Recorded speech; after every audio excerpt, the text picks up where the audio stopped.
Raw, real, and just a little dangerous. This is Feral. Welcome, one and all, to, I want to say the first, I don't know, the first, maybe only, but definitely first, possibly not last, Feral Festival, the Rewilding. I am kind of delirious, which makes sense for a festival called Feral, but more than that, I am overcome with glee that y'all have decided to spend as much as you can, or as much as you've given us, of the next several days to go through this process with us and to allow yourselves new pathways. I'm looking at the chat. I'm seeing all these names that I love so much. And I just, we only have a half hour, but I wish I could thank every single one of you for being here. But in the marketing, I have written a whole bunch, and I can say I have written because I wrote all the marketing for this event myself, and I'm hosting it myself and moderating it myself. So thank you for your wonderful enthusiasm and patience. But all that to say, in the marketing, I've said over and over and over and over that this event is for you. And that's not just Chat GPT mumbo jumbo. That's real. What do I mean by this event is for you?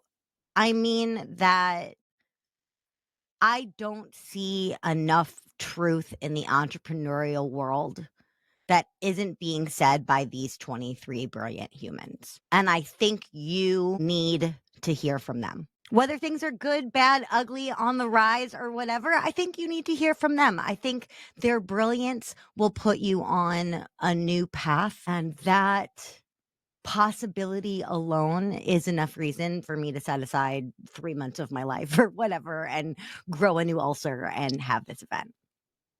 But I want to talk for a second about why. Why are we even doing this? Why now? Why feral? Why?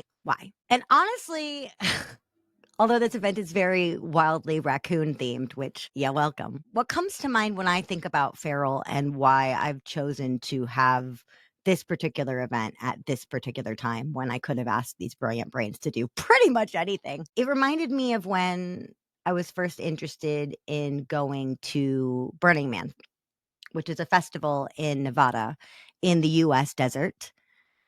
And it was right around the time, surprise, surprise, that I started my business. So right around 2008 or 2009. Right around when I met my presenting sponsors, Jenny and Meredith. Coincidence on all of this? I don't know. Probably not. But Burning Man has these 10 principles, and they include radical self-reliance and radical self-acceptance and radical self-expression. So of course, I was really interested in everything except the radical stuff, right? I was like, ooh, self-expression? Yeah. Self-reliance? Yeah. Feeling good, feeling awesome, all the things, right? The radical part, I wasn't so ready for. I can't even say if I thought I would have been ready for it, because I honestly don't know. But I can tell you right now, I was not ready for what the radical part was, because the radical part meant that I had to grow. But underneath all of it, and I had to protect my space. I had to grow and I had to protect my space. But underneath all of it, in the Burning Man communities, you start seeing this quote get thrown around a lot that's attributed to Lawrence of Arabia.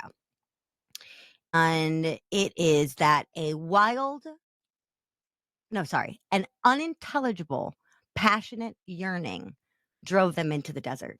An unintelligible, passionate yearning. Now, he's talking about a very different desert. He's not talking about a bunch of hippies going around, run around naked and sip cocktails by cool art for self-expression. He was talking about very different circumstances.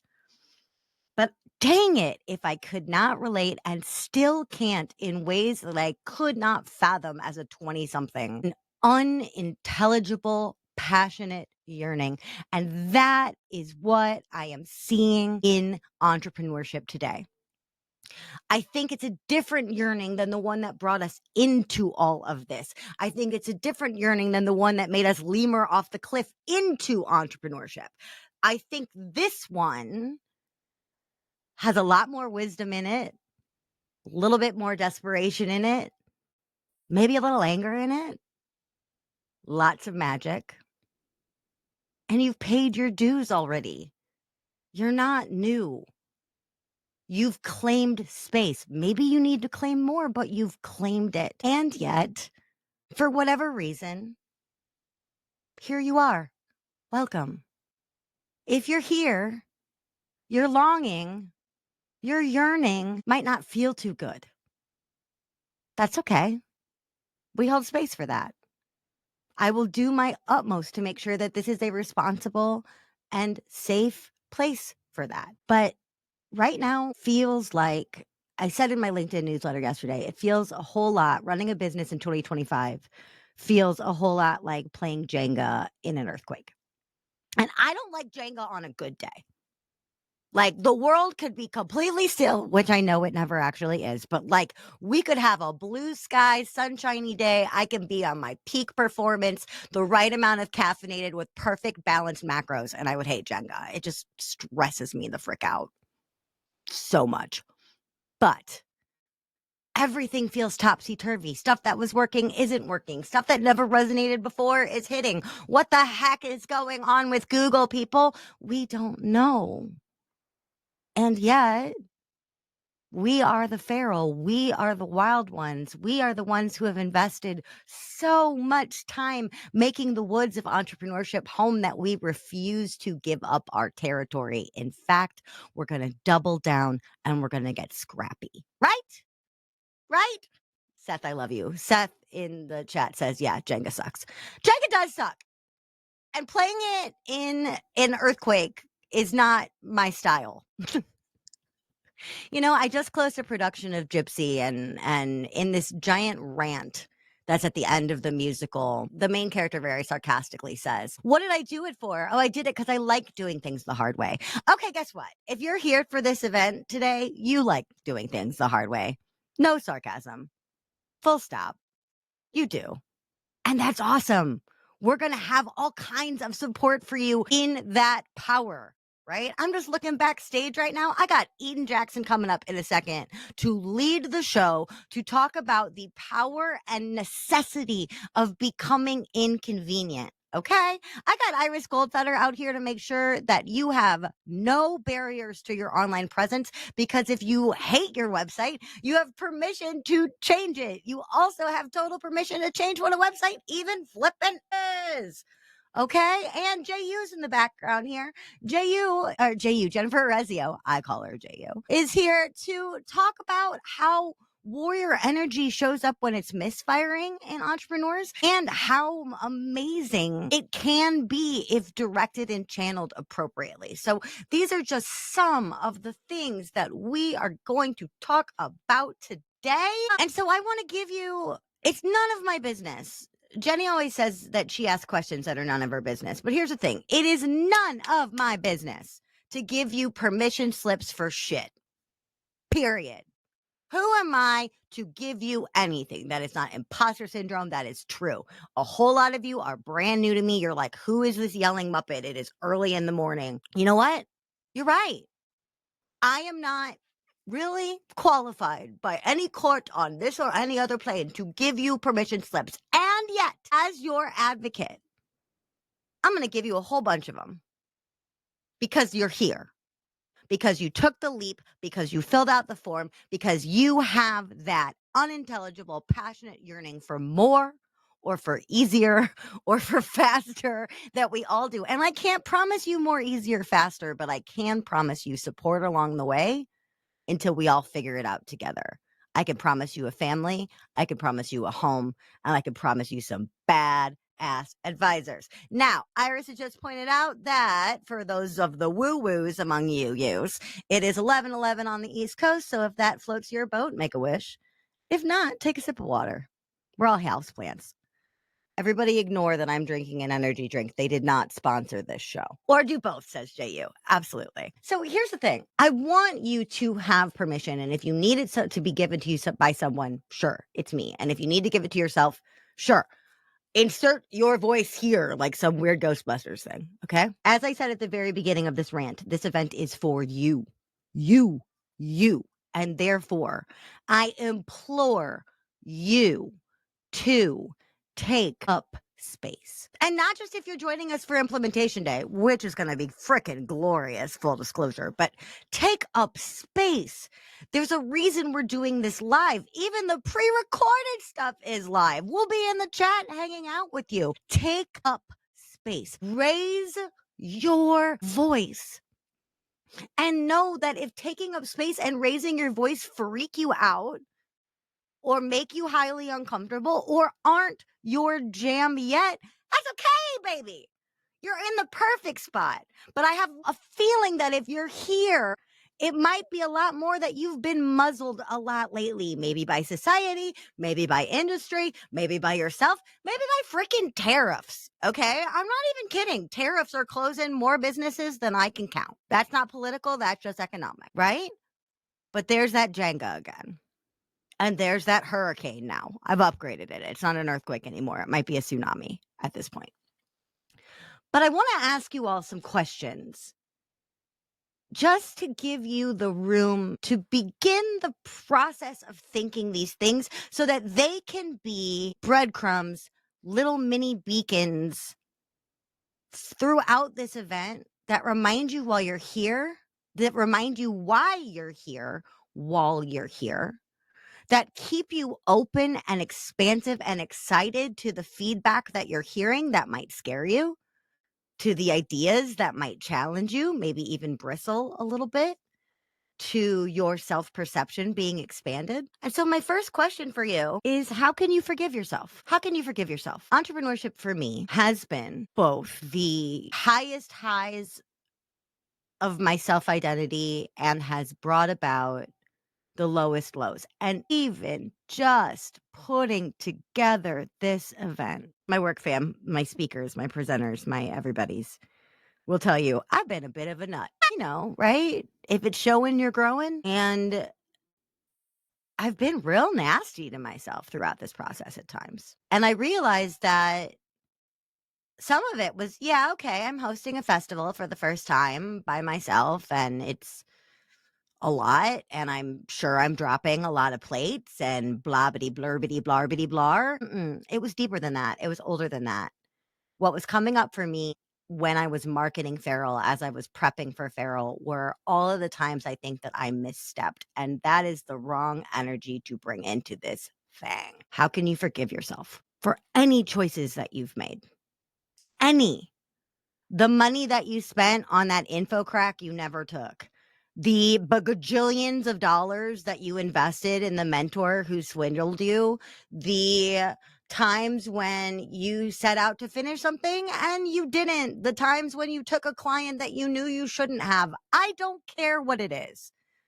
But we've all been in business a lot longer than 5 minutes. And so these things happen, and we cannot carry these things around like yokes on us, y'all. We cannot. So what will change for us when we forgive ourselves, and what can we forgive ourselves for? Second question. Wendy White coming up at some point that says that you got to stand for something, which is actually stand against something, if you want to stand out. But who are you mad at? And here's the thing. You don't have to tell us. I have this shelf. People will tell you, Andy, she's going to talk about the shelf. I believe that part of my Muppet energy is fueled by the vendetta of my loved ones that I have consumed. Okay? I don't know why I feel that way. But for me, it continually reminds me that what I am against is people being mistreated, period. That's by lying, that's by omission, that's by overselling, that's by lack of ethics, that's by misinformation if I didn't already say that, and a million other times. I am against mistreatment, period. Period. So what does that mean? That means I have to be a champion for doing things in an ethical, enthusiastic, badass way. How do I show up in that? You're looking at it. But same question for you. How do you want to show up and claim space now that you've forgiven yourself for the past? And who you want to get mad at in a righteous indignation way? I'm not saying bring all that nasty junk into your energy for the woo-woos among you-yous. Okay, I'm not. But I'm saying if you are here because there is an edge to your ferality, which I think is the word I made up, your feralness, your ferocious, blah, blah, whatever it is. I should have looked this up ahead of time. But if there's an edge to it, if there's sadness in it, if there's anger in it, if you have been ignored, if you have been whittled, if you have been lessened, if you have been disappointed by life, as so many of us have been lately, bring that to the table. Feel it all out, because stuffing it ain't doing nothing. It's not. If you need to cleanse and be unburdened, my darlings, come forth and be. Okay? Come forth and be. So who are you forgiving? You. Let me flip that energy into something better used. Spoiler, watch JU's session later. It's amazing. What would you do if no one was watching? Dance? Sure. Okay, but like if your business could somehow subsist in a vacuum of just you doing stuff to delight you and somehow get paid for it, what would you do? That's probably highly unrealistic, but there's probably a thread in it that is wildly doable now. What would you do if no one was watching in a really awesome way? What would you do if everyone was watching in a really awesome way? We've all been gathering lists for years. Hello, my mailing list. Shout out. Shout out to the joint mailing list of everyone I know. You're sitting in this room right now, okay? We've been accruing attention, some of us for over a decade. What would you do if everyone was already watching you in an awesome way? What would you do? Again, might be highly unrealistic. I don't think Harry Styles wants to sing a duet with me. And yet, singing more in some videos could be something I can bring in right now, which I wouldn't feel comfortable to do necessarily, but why not? Let's go. Angie says they'd host a freaking rock show. Iris says they'd show their genius. Yes. Absolutely. Okay? So what would you do if nobody was watching? What would you do if everybody was watching? What is unsaid in your brand? Buy your brand, buy you, buy any of it. And I'm not just talking about the book you want to write, the podcast you want to launch. Go to Seth's stuff, launch the podcast. We'll get there. But I just mean on a frickin' mental level. Fundamental. What's unsaid? And I really want to give everybody a moment to just sort of sit in that uncomfortable question for a second. And take a deep breath. One felt good, but not enough. I'm going to do another one myself. And I want you to say to yourself, for yourself, what in me is unsaid? Just the what. We'll get to the why. We'll get to the how. We'll get to all kinds of stuff. We got 3 freaking days together if you're in for implementation day. And if you're not in for implementation day yet, it's not too late. Send me a DM. We'll get you in there. But what if? What if you said what wasn't said? What if you could show your nervous system that you're okay and let others see your expansion? What if you could Walt Whitman, you guys hear my Missouri there come out? My Walt Whitman. What if you could Walt Whitman and sound your barbaric yawp? What is your barbaric yawp, my wildings? Because that's why you're here. And what you're going to do over the next 3 days is you're going to flex the ever-loving daylights out of that barbaric yawp in marketing, in sales, in mindset, in structure, in ops, in ways that I can't even predict yet, and I plan the dang thing. But if you don't raise your voice in whatever way feels just that little bit of real, just that little bit of raw, and just that little bit of dangerous that I've been promising you this whole festival will be, I want you to lean into that truth. I want you to lean into that kernel. I want you to lean into that barbaric yawp and see, just see, can you spread it everywhere? Can it guide you toward what's next? Because in entrepreneurship, my loves, only the scrappy survived. The glossy may get there faster than us. They sell beautifully one time. But in entrepreneurship, only the scrappy survive. So I've just gotten a gorgeous notification that it is almost time for me to bring up the incomparable Eden Jackson. But I'm going to go hang out in this chat for a little bit until it's time to bring Eden up. And I would love to hear from the 31 people present. Hello, glorious ones. Why are you here? What are you giving yourself permission for? And I'm going to call out some stuff I see in the chat, and then we'll bring up Eden. Thank you again from the bottom of my heart for being here. This is so much fun, and I get to spend all day interviewing and producing my favorite people. So, all right, let's see. What's going on here? Let's see. Jenny sent up, which I think is like some fabulous Black Phillip gif. It says, forgive yourself. Yeah, I'm working on that. Eden says, own it, learn from it, move forward. Easy peasy lemon squeezy. Mm-hmm. Yeah. Ooh, Tina made up Dr. Tina, who's going to have an incredible conversation with me called Are You There, God? It's me, the coaching industry, because stuff's wild over there. Says that forgiveness for her is what can she learn from it? Laura, I am absolutely terrible at finishing things. Non-finishers anonymous. Well, I guess it's not anonymous, but yeah, you and me both. Angie said that in a real call yesterday, they started their day with, today I'm pissed because, yes, boo-boo, get that righteous indignation. Let's go. I freaking love that. Angie's mad about the arrogance in the marketing industry and the willingness to do anything for a fucking buck. Amen. Amen. Michelle says that I think this is a permission slip. Dig deep and overcome trauma. Face what you fear. Iris, another permission slip. Show genius. Angie, to host a freaking rock show. Yes, that's right. I said a business for a decade. Jay, you've been in business for almost 2 decades. That's so true. Eden, our next fabulous presenter, says that she wants to give herself permission to be the change you want to see up in this bitch.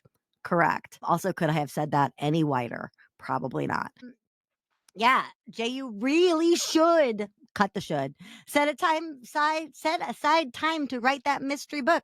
Just already got 2, and they're damn good. Maybe a 3rd one's coming. Michelle has a beautiful vision of creating a community for kids transitioning from foster care to give them a place to live. Oh, how flippin' gorgeous. I mean, when you're named after a famous movie orphan, the necessity of quality foster care and adoption is kind of beat into you, not literally, as a child. So I love that vision. I freaking love that. I love that. I love that. Michelle says that she is here, or they are here, to break barriers and achieve and overcome what's holding you back. Carol says, I'm here for the inspiration and the much needed morale boost as I try to let the world know about the work I do. Yes. My Boo Bear, Allison Arnoff, is here. Allison says, I give myself permission to live in 2 worlds for my business. It is okay to have a corporate business and a personal business. Yes, we are going to talk a lot about what in the family we call, because of Coach Jenny, aka Jenny of Jenny and Meredith, not Coach Jenny, bad Annie. Jenny of Jenny and Meredith really have populated the term financial oxygen. And we're going to talk about that, living in 2 worlds. A lot of us are. That's what the whole coaching industry stitch and bitch is about. Spoiler. Scrappy, resilient, determined, tenacious. It keeps you going. You're here to let people know it's okay to grow. I love that. I'm here to crawl through the window as the corporate door closed. Yes, Rhonda, let's kick that window out. I'm excited to hold the lantern up. Thank you for holding up that lantern. Alana wants to bring about a summit for Jewish women. Oh my goodness, yes. Yes, this showcase is a showcase, indirectly and unintentionally, but very truly, of some of my favorite Jewish women. So, check the lineup. Ain't no shame in financial oxygen. Absolutely. Coaching industry stitch, but yes. So on that note, I am going to bring to the screen the one, the only, Eden Jackson. Raw, real, and just a little dangerous. This is Feral.